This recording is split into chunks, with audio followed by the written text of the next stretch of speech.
Hello and welcome to part 3 of our series in improving our chances at improving our IELTS scores in an IELTS exam.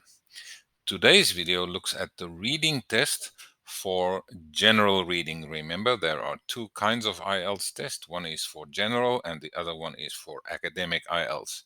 This one is for general reading, and we will discuss 5 tips that will improve our chances of scoring higher marks in a general reading test. If you are ready, we can get started. Just a word at the beginning. The usual format of such an exam is that there will be 3 sections in the general reading part of the exam. As you know, an exam has reading, writing, listening, and speaking. This is the general reading part. 3 sections. First section is short and factual texts that are relevant to daily life in countries that speak English, ordering a meal at a restaurant, asking the way to the library, and so on. A second section, short and factual texts relating to the workplace and workplace issues, how to apply for a job, for example. And then section 3, a longer and more complex text with a general interest topic, perhaps global warming or something like that. Keep this format in mind when you prepare for your IELTS reading test. Therefore, it tests 3 things really: your vocabulary, obviously grammar and spelling; it tests your general knowledge; and it tests also your understanding of a culture different to yours. So the most important tip here is practice, practice, and practice. We can practice our reading by reading different texts, and it's important that we read different texts, such as online news sources, newspapers. Some online news sources that I find particularly interesting: BBC, CNN, Sky News, for example. There are magazines to read. On the high end, New Yorker magazine springs to mind. I enjoy Reader's Digest. Obviously, books, and absolutely at all times a dictionary. Oxford Dictionary if you want British English spelling, or Webster Dictionary if you want to look at American English spelling.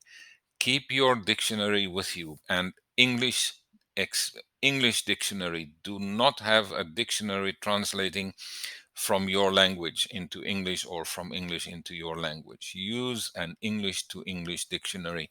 This is the fastest way for you to learn and understand and remember the meaning of the words that you read when you are practicing for your reading test. Build up a strong and powerful vocabulary. I would say that the general principle here is to carry your dictionary with you. Make your dictionary your friend. Learn to use it. Don't be ashamed of using it. Um, I'm a little bit weird. I like reading dictionaries sometimes. I would just read a dictionary to learn the meaning of new words. Read the question in the exam very, very carefully. In your test, the reading passage will definitely contain all the information you will need to answer the question.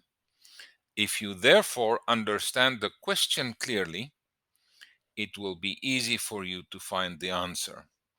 And underline or highlight as you go along. When you see a word or a phrase that you think relates to the question or to the answer, then underline or highlight that. I must emphasize that reading the question very carefully in any exam is very important. I have, in my long teaching career, I have seen it so many times that good and promising students make a mistake in the exam because they do not spend time to study the question to understand exactly what is asked for them. And when you write your paper, when you write your exam, spelling, spelling, spelling, spelling, spelling. Double check everything that you write. Make sure that your spelling is correct. That's one of the easiest places to lose marks, is when you have bad spelling. The principle again Your dictionary is your friend, because your dictionary will show you the accurate spelling or the correct spelling of a word.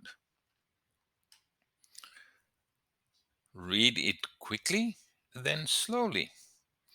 When you look at the passage, first time just read through it as fast as you can.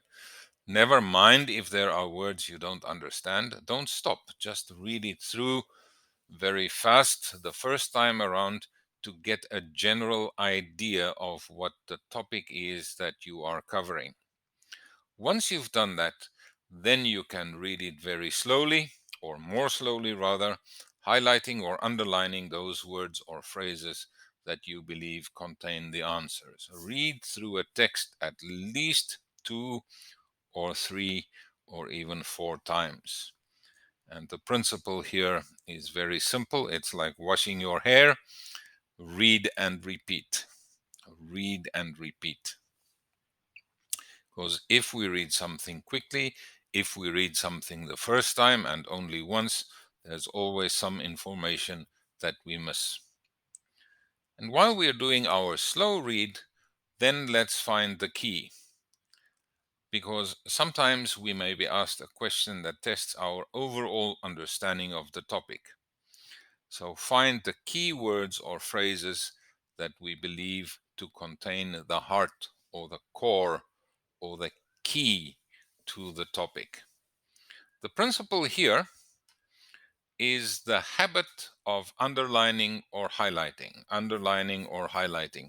My advice to novice learners of English: when you read something, to underline or highlight words you don't understand, and then to look up their meaning in the dictionary. Don't be afraid of two things. Don't be afraid of your dictionary, and don't be afraid of your highlighter or using a pencil to underline words. If it's not possible for you to answer a question, don't fret, don't worry about it. Move on. Move on to the next question. You can always come back to this question later. The key is don't lose your momentum. They say that sharks have to keep moving in order to breathe. So in an exam, you should be like a shark. Don't stop. Keep moving. Bonus tip of the day. Remember, this is important to write your answers in the answer book and not on the question paper. Nobody will mark your question paper. You can use your question paper to write notes or whatever, but write your answer in the answer book. It sounds like a silly tip, but believe me, I've seen it happen many times that students forget to write in the answer book. If you like this video, if you find it at all helpful, please hit the like button and please subscribe so that you can be notified when any other videos of a similar nature will appear. Summarize today's 5 tips for general reading test in IELTS. Keep a dictionary near you. Make the dictionary your best friend. When you read something, read it and read it again. Keep moving in an exam. Don't stop. Don't start staring at the ceiling when you cannot answer a question. Skip it and come back to it later. And spelling, spelling, spelling. So important in any written language exam. And that's it for today. Thank you very much for spending time to watch this video. Another one in our series for IELTS preparation will very soon appear in this channel. Thank you and have a lovely day. Bye-bye.